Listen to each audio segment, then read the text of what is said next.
So here's the thing. It's dark outside, the forest is apparently alive, and you want to go out there looking for a dead body? Daniel had been here only a few days, and already he was mouthing off to me. He moved fast, I guess. I shot him a look, expression cold, as I sat on the floor and laced up the first of my boots. If those fingers were the only part of her disconnected from the rest, there may not be a dead body. She might still be alive. After the last time I sat down to write my thoughts and experiences, I ended up looking back at all of the calls that came through in the last few days. I wasn't looking for the recordings, but rather the numbers, something I rarely paid attention to. My heart sank when I saw that my suspicion had been unfortunately correct.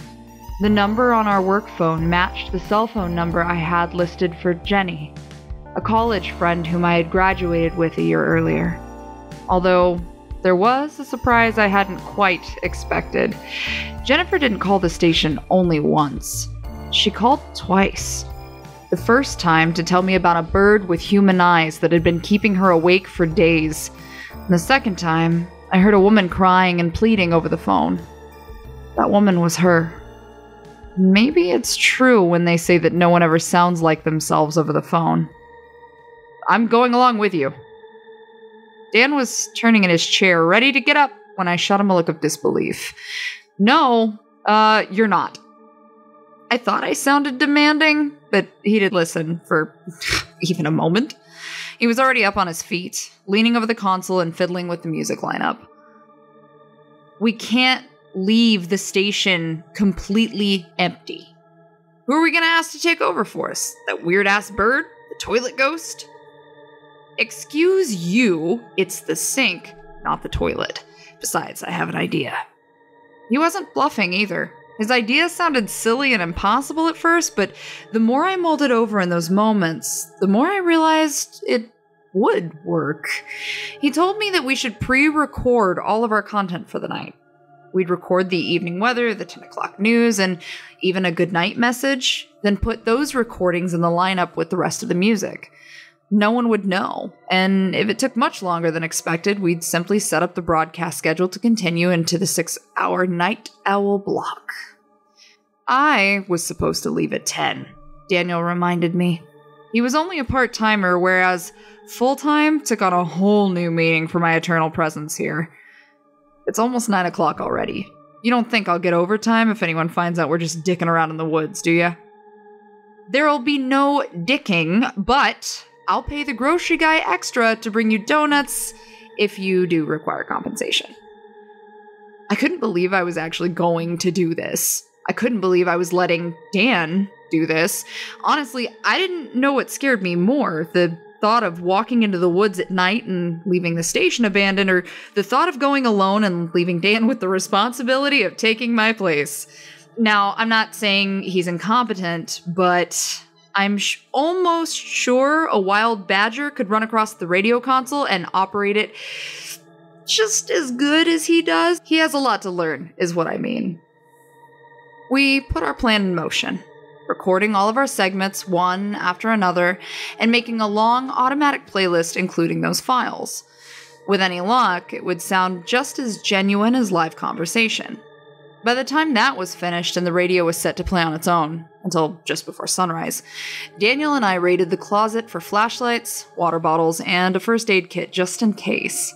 I hoped we wouldn't be needing to reattach any of our fingers, but yesterday's grim findings had brought that possibility up from not worth mentioning to unlikely but could happen. My second trip out into the fresh air didn't feel as daunting as the first. Maybe it was because the fog wasn't set to roll in for a few days, or maybe having an important goal drowned out that feeling of insignificance. I fished my phone out of my pocket, looking at the minuscule number of bars in the corner. Out here, with a wall of trees all around us and a seemingly endless forest through the mountains, it was dangerous not to have some kind of connection with the outside world. I watched the bars disappear as we continued to walk, the wet leaves squeaking under our feet. I don't think I've ever been out here, not this late, at least. Daniel was flashing his light on the ground, then up to the trees at eye level. I hated when he did that. I had some hidden fear that he'd shine the light up suddenly and illuminate something terrifying. You do know your way around, don't you? I was grasping at memories. I had left town so young and stayed away for so long that any recollection of playing in the woods was lost to me at this point. However, I did remember returning. There were bits and pieces of a memory in my brain, but it seemed to melt, as if some of those thoughts ran like water straight out of my mind. I was here about a year ago, but I can't memorize paths that well. But it's not as if we can't see the radio tower from miles away. Daniel shrugged, nodding his head and accepting that answer. He looked back at our metal and wooden sanctuary, which sat so tall on the hill with a huge tower looming above it that it would be near impossible not to see it from almost anywhere this side of the forest.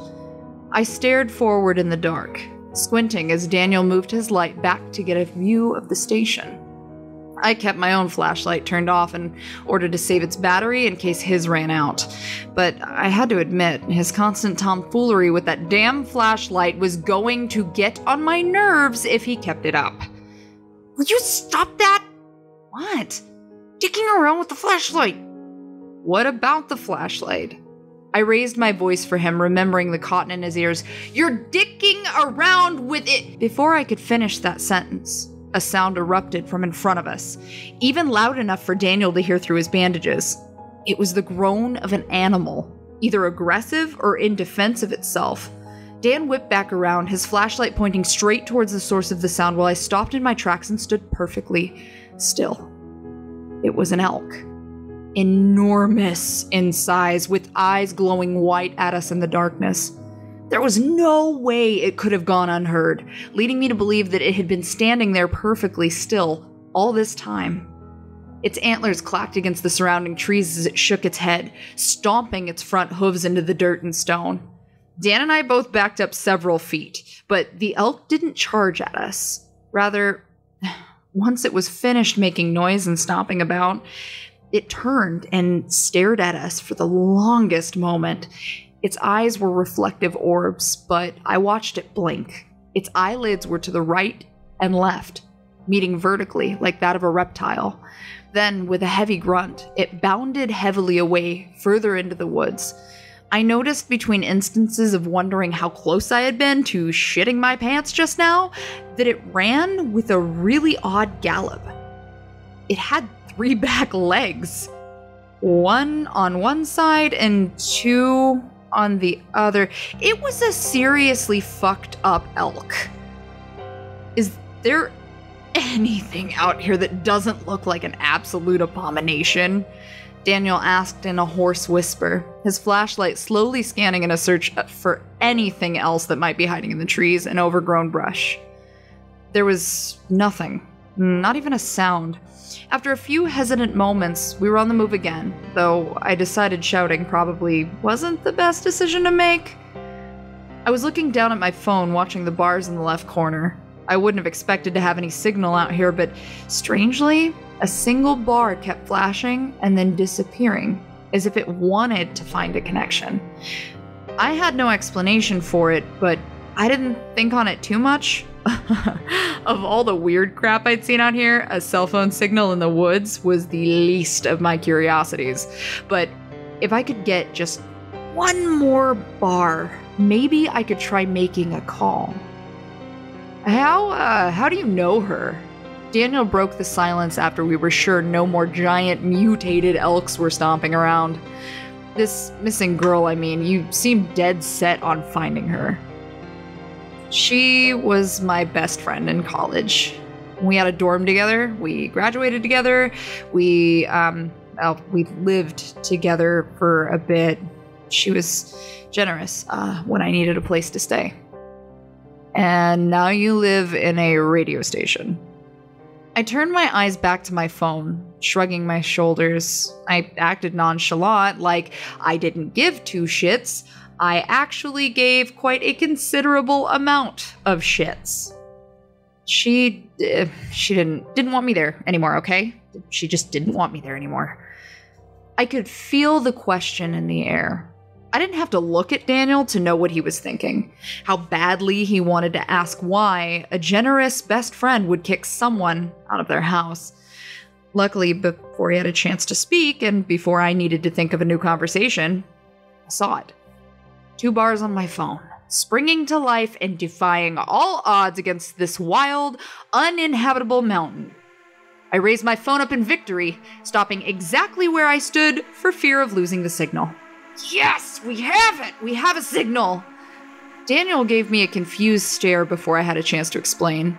I was tapping away at my phone, finding Jennifer's phone number among my minuscule list of contacts.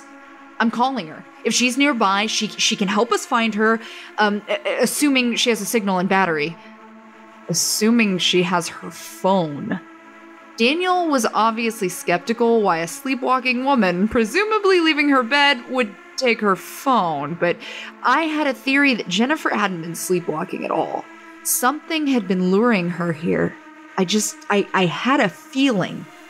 I didn't answer him, whispering a hoarse shh as the phone began to ring in my ear. It rang once, then twice, then in both of my ears. Her tone, a basic selection from the Library of Sounds, was distant but audible in my one exposed ear. I lowered my own device, listening to the sound echo from further in the trees. Faint, but there. Daniel turned to the direction of my gaze, flashlight scanning along the ground to find a path of broken twigs and flattened grass trailing off deep into the brush. What are you... Her phone. That was all I said before I chased the glow of his flashlight on the ground, deciding that one source wasn't enough. I pulled the spare light from the satchel around my shoulders, tapping it against my hand as it flickered to life. The tone stopped ringing, and so I called it again, desperately hoping this wasn't just a trick my ears were playing. I couldn't help but feel some level of paranoia, knowing that this forest could be drawing us further and with, illusions of sound and direction. Perhaps that's exactly what it did to Jennifer. I felt a sense of familiarity with the forest then. I knew this path. I almost felt sick the moment some old buried memories started to resurface, but not because those memories traumatized me. No, the nausea was part of the memory. I remembered the campfire roaring high in the center of a clearing, one person's distinct voice nagging that it would burn the trees down if it got any hotter. I remembered tripping over beer bottles and the sound of shitty guitar music. Some drunk idiot singing off-key. Oh, shit. Maybe I was the drunk idiot singing off-key. That was probably me now that I think about it. I could hear Jenny's voice mingling with the crackling of fire and terrible music. Evelyn, lay off. You've had enough. Don't you scream at me. God, you're such an ass. And to imagine that graduation party was the last time I had ever seen this place. Until now. God damn, why did I ever come back? Oh, Christ. I heard Daniel yell before I caught sight of what he had found, and God, I wish I hadn't seen it. I turned my light to him, first catching a glimpse as he staggered back with his eyes glued to the ground in front of him, and then I foolishly illuminated the grass below. There was blood soaking every inch of grass and dirt that I could see, bits of cloth and who knows what else strewn around the forest floor. And a man, the top half of him, at least. Nearby, the bottom half of another person. This one was wearing a pair of khaki shorts and walking shoes, but both of them had been separated across the middle. Only one half of their bodies thrown down where we could see them, and the rest, well, I shouldn't have scanned the light upwards, but the sound of creaking tree branches tempted me. My light followed the trunk, stained all the way up until it illuminated what happened to be the other halves of the two corpses. They were stuck in the branches by their clothes and their limbs, as if thrown into the air and getting caught wherever they fell. The second body was of a woman, but it wasn't Jennifer. I felt sick. All of the shadows and shapes were swirling around in my vision, pungent smells not only in my nose but on my tongue, as the full wave of that terrible scent hit me. I gagged, but before I could turn my full body away from the scene, my light caught something else. The glow of eyes from the trunk of a nearby tree. Let me just say, I've seen some uncomfortable things merely in the time I've been working out here in the woods. I don't just mean gruesome, terrifying things, but unsettling things, unusual things. And as of right now, this takes the cake. We found Jennifer. She was in one piece, as far as I could tell. Aside from a hand missing every finger except for, ironically, the middle one. I'd like to think that this was some final joke from whatever murdered her, but that's probably wishful thinking, where humor is realistically non-existent. Oh god, she was stuffed. Her limbs twisted to roll her into a human ball inside the hollow trunk of the tree, with her stark white face peering through a hole in the bark.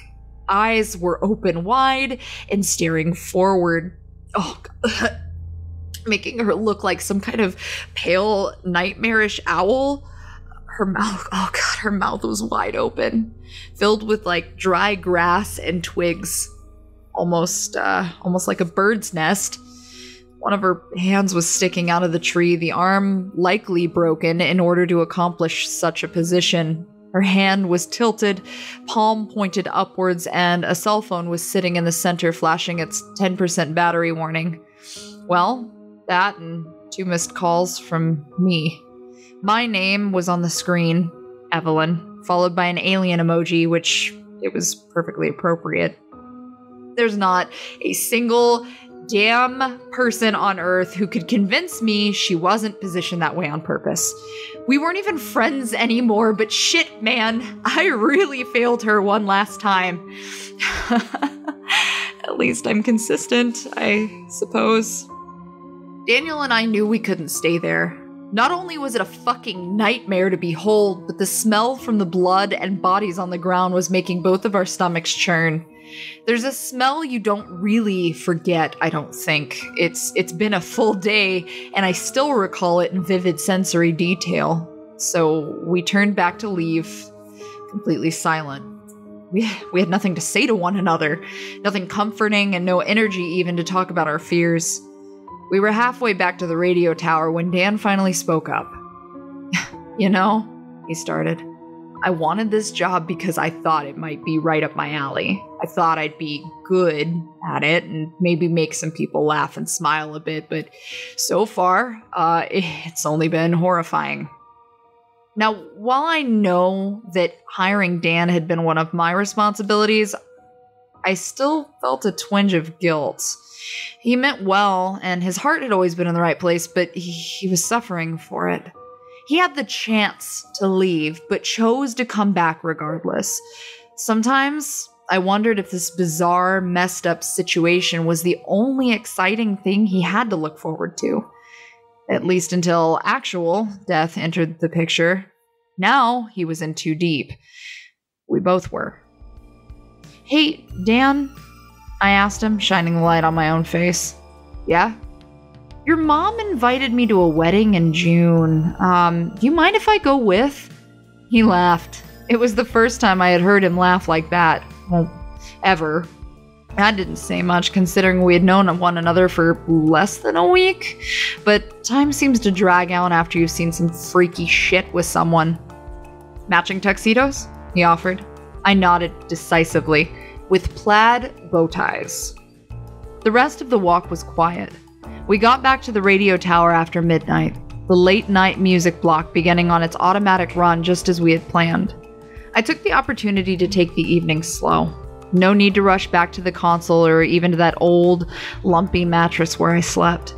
Daniel was leaving, as I expected and wanted him to, but I made an extra effort to stand out in the gravel driveway and tell him goodbye. I could have been emotional about the whole thing, like thanking him for saving my life in the fog or for insisting on going with me to find Jennifer. Instead, I just told him to drive safely and to show up in one piece on Monday. 2 pieces at most, so long as it's a small loss.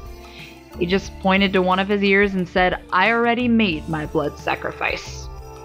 I spent a long time that night just sitting cross-legged in my chair and looking out the window. I had headphones on, listening to music. I almost wanted to turn on my microphone just to ask who was out there listening with me, but I'd be too disappointed if nobody called in with an answer. This is Evelyn at 104.6 FM, and I have some advice. Don't treat your friends like shit.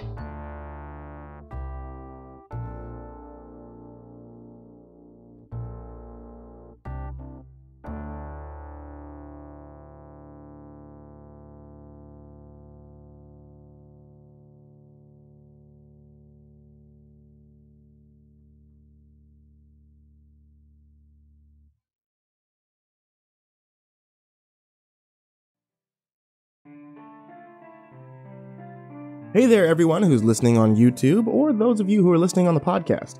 It's me, MrCreepyPasta, and before you head out for the night, I just wanted to let you know about a couple of things.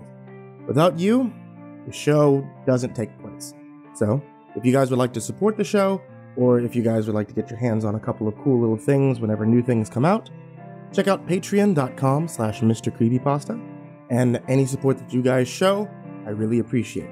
So everyone who's already donated to the Patreon, I really appreciate it. You guys are amazing. And thank you so much for that. If you guys are looking for more Creepypasta Storytime, there's a new video that's uploaded to this channel or uploaded to the podcast every Tuesday, Thursday, Saturday, and Sunday now. You can be able to get more from me at facebook.com/MrCreepyPasta or on Twitter at MrCreepyPasta and then the number 0. Thanks so much for listening, kids, and for your support. And sweet dreams.